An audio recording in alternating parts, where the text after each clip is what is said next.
لیکن جب وہ شعور کی منزلوں پر آتا ہے تو اس کو یہ نہیں بتاتے کہ گناہ ثواب کا فرق کیا ہے، اچھی بری کیا چیزیں ہیں، بڑوں چھوٹوں کا پیار محبت کیا ہے، رشتوں کا لحاظ اور احترام کیا ہے۔ تو صرف ماں کے رشتے کو ایک اونچے پیڈسٹل پہ رکھنا یقیناً بہت پیاری بات ہے، لیکن بیوی، بیٹی، دوسری اور رشتے بھی اتنے ہی آپ کے لیے احترام، بالکل قابل احترام۔ تو اس لیے ہمیں اس کے لیے ایک ماں کا تعلیم یافتہ ہونا اور پھر اس کو تربیت بچوں کی کرنا بہت ضروری ہے۔ اچھا آپا، یہ تھاٹ آپ کو کیسے آئی؟ جیسا کہ ہم نے انٹرو میں بات کی کہ ہم جب بھی اس طرح کی کوئی چیز دیکھتے ہیں تو ہم افسوس اور دکھ کر کے وہاں سے گزر جاتے ہیں، آپ کے ساتھ ایسا کیا ہوا کہ آپ نے سوچا کہ نہیں، مجھے ان کی مدد کرنی ہے، کچھ کرنا ہے ان کے لیے؟ میں یہ سمجھتی ہوں کہ خوش نصیب ہوتے ہیں وہ لوگ جن کو اللہ تعالیٰ موقع دیتا ہے اپنی مخلوق کی بہتری کے لیے، یس، اور کہنا نہیں چاہیے لیکن ان کی بد نصیبی ہے جو ان کی مدد نہیں کرتے۔ صرف کھڑکی گاڑی چلاتے ہوئے اور اس میں سے 50 اور 100 روپیہ کسی کو دے دیا، اللہ تعالیٰ وہ مطلب قبول ضرور کرتا ہے، ثواب بھی ملے گا، لیکن ایسے جو کھنونے قسم کے جرائم ہوتے ہیں معاشرے میں جہاں پہ خواتین پہ اسپیشلی اس طرح کا ظلم ہوتا ہے، اس کو روکنا چاہیے۔ وکٹم بلیمنگ کی آپ بات کر رہی ہیں، بالکل ہوتی ہے، بھائی میں شادی میں نہیں کرنا چاہ رہی ہوں، مجھے اجازت ہے، لیکن یہ کیا بات ہوئی کہ تم میری نہیں تو تم کسی کی نہیں، اور تیزاب پھینک دیا۔ وہ تیزاب پھینک دیا، اس نے اپنی محبت میں آ کے اپنے اوپر کیوں نہیں پھینکا؟ اس کی محبت کہاں؟ یہ بھی سوال تو بنتا ہے نا یہاں۔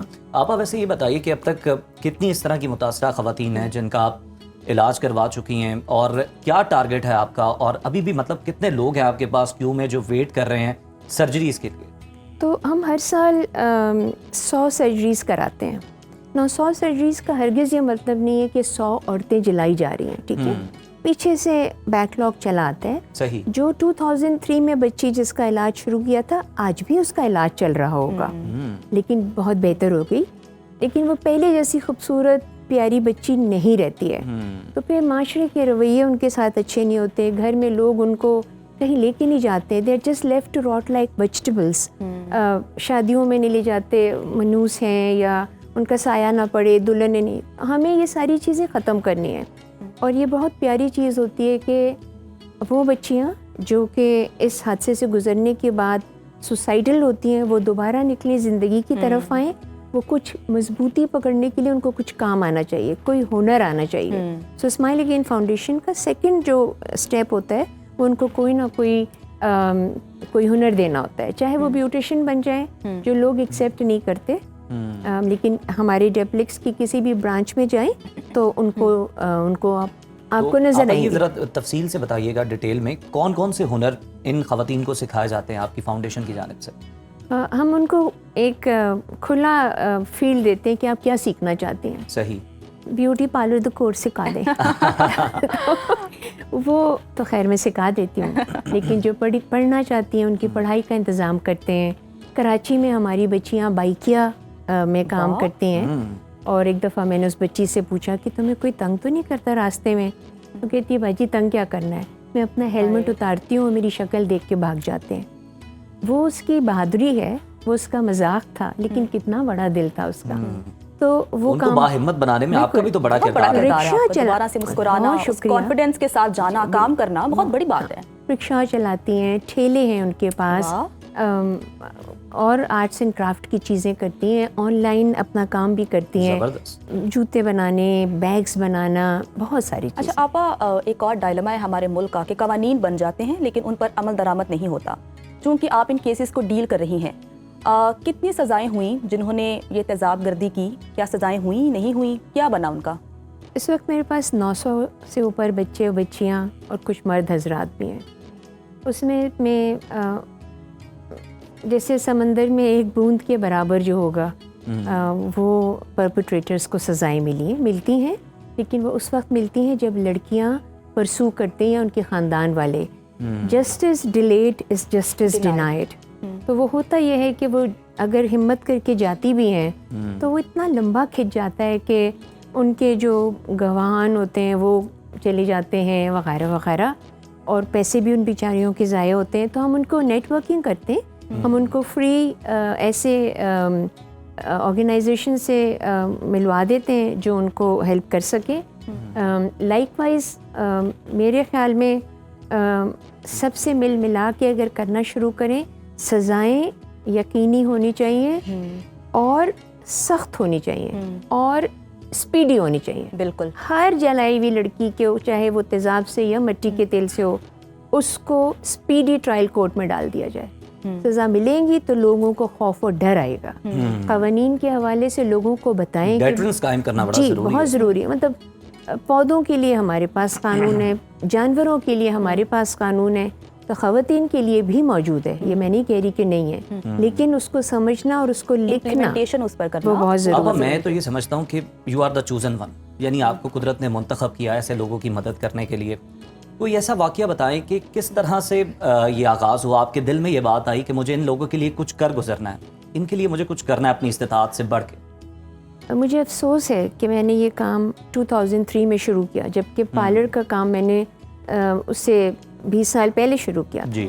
تو میں سمجھتی ہوں کہ اور جب میرے پاس وہ بچی آئی جو کہ جس کی ناک نہیں تھی، آنکھ نہیں تھی، گردن چپکی ہوئی تھی، اور مجھے کہتی ہیں آپ اتنی بڑی بیوٹیشین بنی پھرتی ہیں، مجھے ٹھیک کریں. میں کانپ کے رہ گئی. میں نے کہا اللہ تعالیٰ مجھے اس آزمائش پہ ڈال رہے ہیں آپ، مگر شکر الحمدللہ. جب میں گھر گئی تو جہاں میں نے گڑ گڑا کے اپنے رب سے معافی مانگی کہ میں نے یہ کیوں نہیں دیکھا، یہ نہیں تھا کہ نظر نہیں آتا تھا، لیکن وہاں میں نے شکر ادا کیا کہ اس نے مجھے یہ موقع دیا، اور اس کے بعد سے پھر یہ سلسلہ شروع ہوا. کیا واقعہ سنو، چھوٹی چھوٹی بچیاں، آپ اس کتنا پیار آتا ہے. کوئی کسی بچے کو تھپڑ مارتا ہے تو دوسرا آ کے کہتا ہے کیا کر رہے ہو بھائی.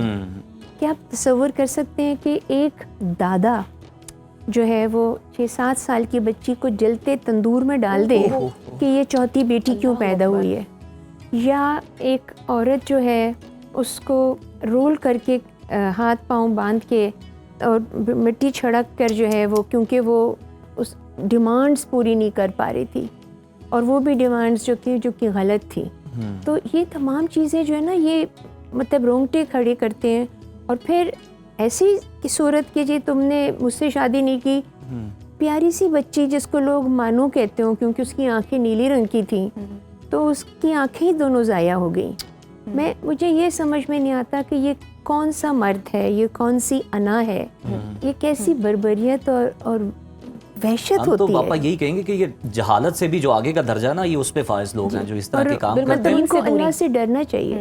اور اس رمضان میں جب ہم بات کرتے ہیں، میں ہر سال آتی ہوں، ہر سال بتاتی ہوں، ہر سال رمضانوں ہی میں لوگوں کے دلوں میں کوئی خوف آتا ہے، جبکہ ہمیں پورے سال ضرورت ہوتی ہے.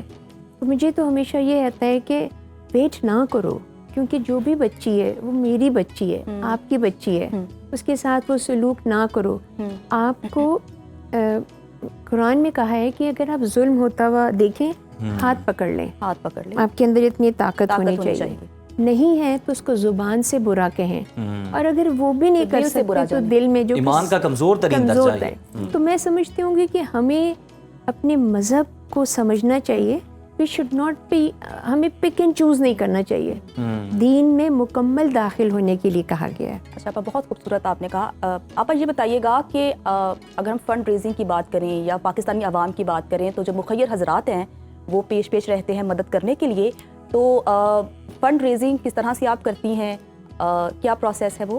تو ہمارا پروسیس یہ ہے کہ ہماری ویب سائٹ کو وزٹ کریے، اس میں ہمارے بہت سارے بینک اکاؤنٹس ہیں، اس میں آپ تھرو چیک جو ہے وہ ڈونیشن دیجیے، زکوٰۃ دیں، خیرات دیں، صدقات دیں.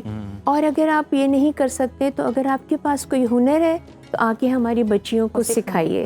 اور اگر آپ نے سکھا دیا تو سکھا کے آپ نے ثواب کما کے جھاڑنا نہیں ہاتھ.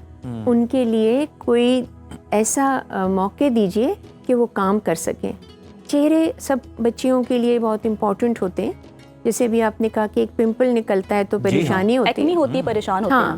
تو کیا ٹیلی فون ڈپارٹمنٹ میں ان کا کام نہیں ہو سکتا؟ بالکل ہو سکتا ہے. وہاں پہ کون سا چہرہ ہو سکتے ہیں، کال سینٹرز ہیں، یا جو ایئرپورٹس میں اناؤنسمنٹ ہوتے ہیں، سرچ کر رہے ہوتے ہیں. مطلب دیر سو مینی تھنگس جہاں پہ عورت کی شکل کی ضرورت نہیں ہے.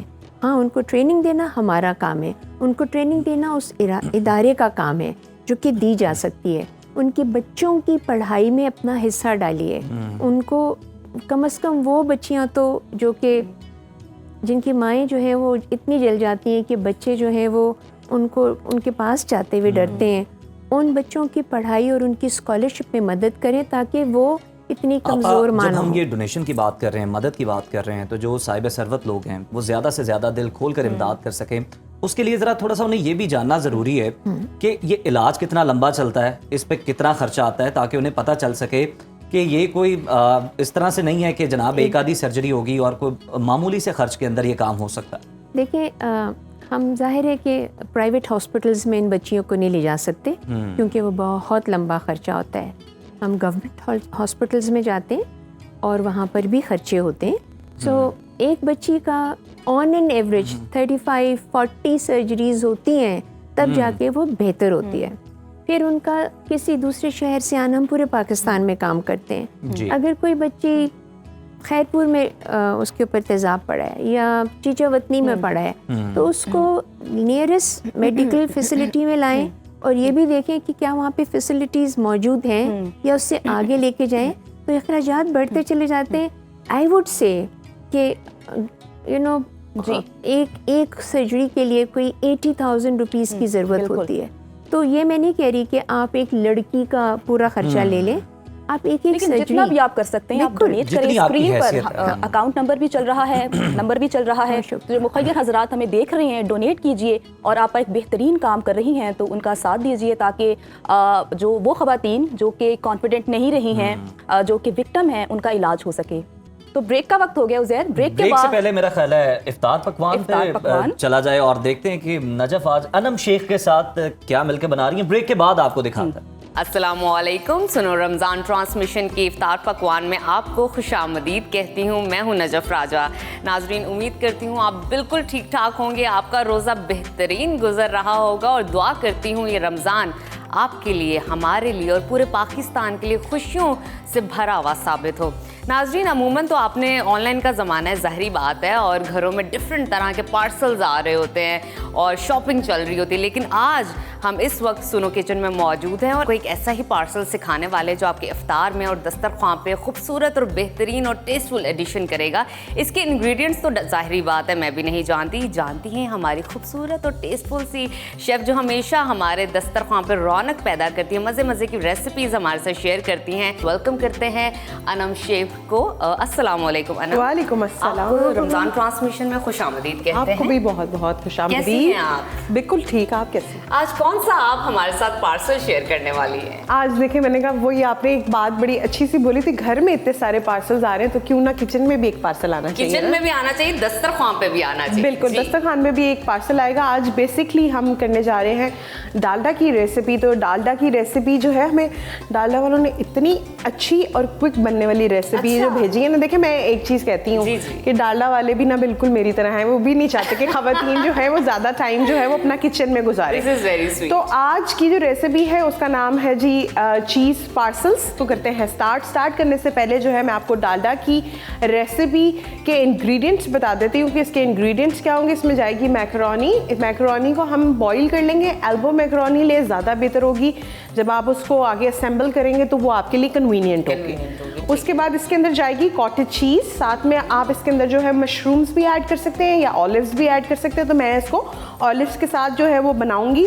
ساتھ میں اس کے اندر جائے گی گرین چلی، اس کے اندر گارلک جائے گا، اور سیزننگ میں اس کے اندر ایک بہت ہی اچھی اور refreshing plus digestion point of view سے بہت اچھی چیز ہے اجوائن۔ کیا بات ہے، اجوائن کی تو بہت ساری آپ کی افادیت ہوتی ہے۔ ایگزیکٹلی، ہاں جی۔ ساتھ میں اس میں نمک جائے گا، کالی مرچیں جائیں گی، چکن پاؤڈر جائے گا، لیمن جوس جائے گا۔ ایک اچھی سی ہم اس کی کوٹنگ ریڈی کریں گے۔ اس کے بعد جو ہے اس میں ہم سموسا پٹی کا یوز کریں گے ساتھ میں۔ اب کرتے ہیں ریسیپی کو اسٹارٹ۔ سمپل چیزیں کوئی بھی، ہاں جی۔